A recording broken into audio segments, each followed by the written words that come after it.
সে আল্লাহর সঙ্গে শিরিক করবে, আল্লাহর সঙ্গে গাদ্দারি করবে। আজ আমরা মুসলমানের প্রতি ভেবে দেখেছি যে আমাদের পৃথিবীর জমিনে যে সৃষ্টিকর্তা পাঠিয়েছে সেই সৃষ্টিকর্তার কাছে আবার চলে যেতে হবে। মিনহা খালাকনাকুম ওয়া ফিহা নুঈদুকুম ওয়া মিনহা নুখরিজুকুম তারাতান। আমরা এই মাটিতে বানিয়েছে, এই মাটির ভিতরে আবার পুনরায় চলে যেতে হবে। আজ আমরা মুসলমান ভাবি না যে আমাদের আসার একটা সিরিয়াল নাম্বার দিয়ে দিয়েছে, কিন্তু আল্লাহর কাছে ফিরে যাওয়ার কোনো সিরিয়াল নাম্বার নাই।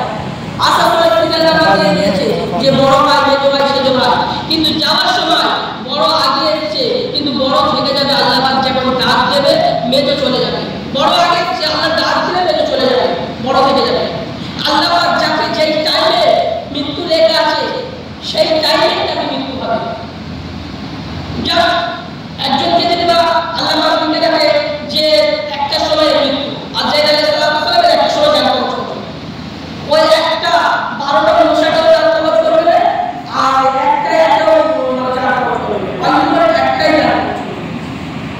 আজ আমরা মুসলমান বুঝতে পারি না ইজা জা আজালুল লা ইস্তাখিরুনা সাআতান ওয়া লা ইস্তাখিরুন, যার যেই সময় মৃত্যু হবে সেই সময় মৃত্যু হবে। আজ আমরা মুসলমান মনে করি যে আমি এখন জোয়ান আছি, আমার আপা আম্মু আছে, আমার আপা আগে মৃত্যু হবে, তারপর আমার মৃত্যু হবে না। বন্ধু আসার সিরিয়াল নাম্বার দিয়েছে, যাওয়ার কোনো সিরিয়াল নাম্বার নাই। এই জন্য আল্লাহ পাক না বলতে বলতে মৌত ঘোষণা আগে দিয়েছে, আল্লাযী খালাকাল মাউতা ওয়াল হায়াতা লিয়াবলুয়াকুম আইয়ুকুম আহসানু আমালা।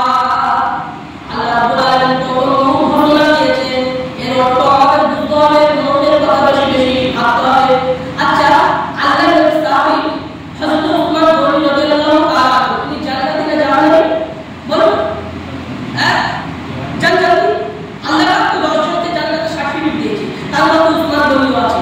তাহলে উসমান গনি রাদিয়াল্লাহু তাআলা আনহু তিনি যখন কবরের কাছে যেতেন অজন্মারে যাবেন, নবী আমার বলছেন যে উসমান তোমার সামনে জাহান্নামের বাইর করি, জান্নাতের বাইর করি, ফুলসিরাতের বাইর করি, মিজানের বাইর করি, এই বাইরে তুমি কাঁদো না, কবরের কাছে গিয়ে কেন কাঁদো?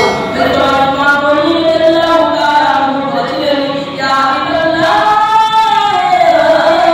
ইয়া রাসূলুল্লাহ। উসমান গনি রাদিয়াল্লাহু তাআলা আনহু এই কারণে চিন্তিত, এই কারণে কবরের কাছে গিয়ে কাঁদি, আমি জানি কবরে যে দোয়া করো সব জায়গায় দোয়া করবে।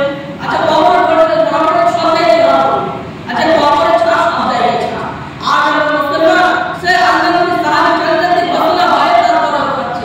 আজ আমরা মুসলমান পৃথিবীর জমিনে কি এসে যে খেয়াল তামাশার মধ্যে সময়টা ব্যয় করছি, সময় কেটে দিচ্ছি। আল্লাহ এখানে কত মৌত ঘোষণা দিয়েছে, আল্লাযী খালাকাল মাউতা, অর্থাৎ প্রথমে মৌত ঘোষণা দিয়েছে, মৌতের ভাবো ওয়াল হায়াতা, তারপর আমাদেরকে জীবন দিয়েছে, হায়াত দিয়েছে। লিয়াবলুয়াকুম আইয়ুকুম আহসানু আমালা।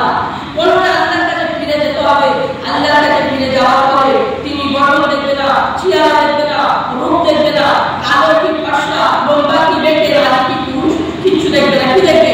লিয়াবলুয়াকুম আইয়ুকুম আহসানু আমালা। তিনি কি উত্তম আমল দেখতে চায়। আমরা সেই উত্তম আমল কি জোগাড় করেছি? আমার তো বয়স অনেক হয়ে যাচ্ছে, অনেকে মনে করে যে আমি এখন দেরি করে বলবো, কিন্তু বন্ধুরা 5টা জিনিস আল্লাহ ব্যতীত অন্য কেউ জানে না। ইন্নাল্লাহা ইনদাহু ইলমুস সাআতি ওয়া ইয়ালামু মা ফিল আরহাম। এক নম্বর কিয়ামত কবে হবে আল্লাহ ব্যতীত কেউ বলতে পারবে না। 2 নম্বর মায়ের গর্ভে কোন সন্তান আসবে, কি ছেলে না মেয়ে না বিছড়ে মোড়া জীবিত, কেউ বলতে পারবে না। 3 নম্বর আজকে খেয়েছি কালকে খাবো, কতটা উপার্জন করবো, এটাও কেউ বলতে পারবে না। 4 নম্বর কোন জমিনে কতটা পানি নষ্ট হবে, এটাও কেউ বলতে পারবে না। আর 5 নম্বর খুবই ইম্পর্টেন্ট, কোন জমিনে কেমন কোথায় মরে পড়ে যাবো, এটাও কেউ বলতে পারবে না। যিনি বলতে পারে তিনি কে? তিনি কে? আল্লাহ। ইন্নাল্লাহা আলিমুন বিযাতিস সুদূর। তিনি অন্তরের খবর জানে, বাকি কেউ জানে না।